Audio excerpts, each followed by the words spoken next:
हजारों वर्षों से चली आ रही परंपराओं के कारण हिंदू धर्म में कई ऐसी अंतर विरोधी और विरोधाभासी विचारधाराओं का समावेश हो चला है जो स्थानीय संस्कृति और परंपरा की देन है। जिस तरह वट वृक्ष पर असंख्य लताएं, जंगली बेलें चढ़ जाती हैं, उसी तरह हिंदू धर्म की हजारों वर्षों की परंपरा के चलते कई स्थानीय परंपराओं की लताएं भी धर्म पर चढ़ गई हैं। उन्हीं में से एक है बलि परंपरा या फिर प्रथा। नमस्कार दोस्तों, स्वागत है आपका आपके चैनल माइंडफुल गाय में। देवताओं को प्रसन्न करने के लिए बलि का प्रयोग किया जाता है। बलि प्रथा के अंतर्गत बकरा, मुर्गा या फिर भैंसे की बलि दिए जाने का प्रचलन है। हिंदू धर्म में खासकर मां काली और काल भैरव को बलि चढ़ाई जाती है। उन्हें बलि चढ़ाने के लिए कई तरह के तर्क दिए जाते हैं। सवाल यह उठता है कि क्या बलि प्रथा हिंदू धर्म का हिस्सा है? यदि वेद और पुराणों की माने तो नहीं, और यदि अन्य धर्म शास्त्रों की माने तो हाँ। हालांकि वेद, उपनिषद और गीता ही एकमात्र धर्म शास्त्र हैं, पुराण या अन्य शास्त्र नहीं। यदि वेद, उपनिषद और गीता इसकी इजाजत नहीं देता तो फिर यह प्रथा क्यों?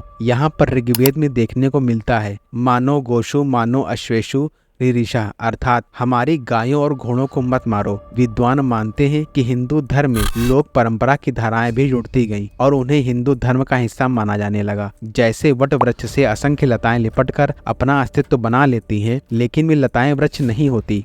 बलि प्रथा का प्रचलन हिंदुओं के शाक्त और तांत्रिकों के संप्रदाय में ही देखने को मिलता है, लेकिन इसका कोई धार्मिक आधार नहीं है। शाक्त या तांत्रिक संप्रदाय शुरुआत से ऐसे नहीं थे, लेकिन लोगों ने अपनी इच्छाओं की पूर्ति के लिए कई तरह के विश्वास को संप्रदाय में जोड़ दिया।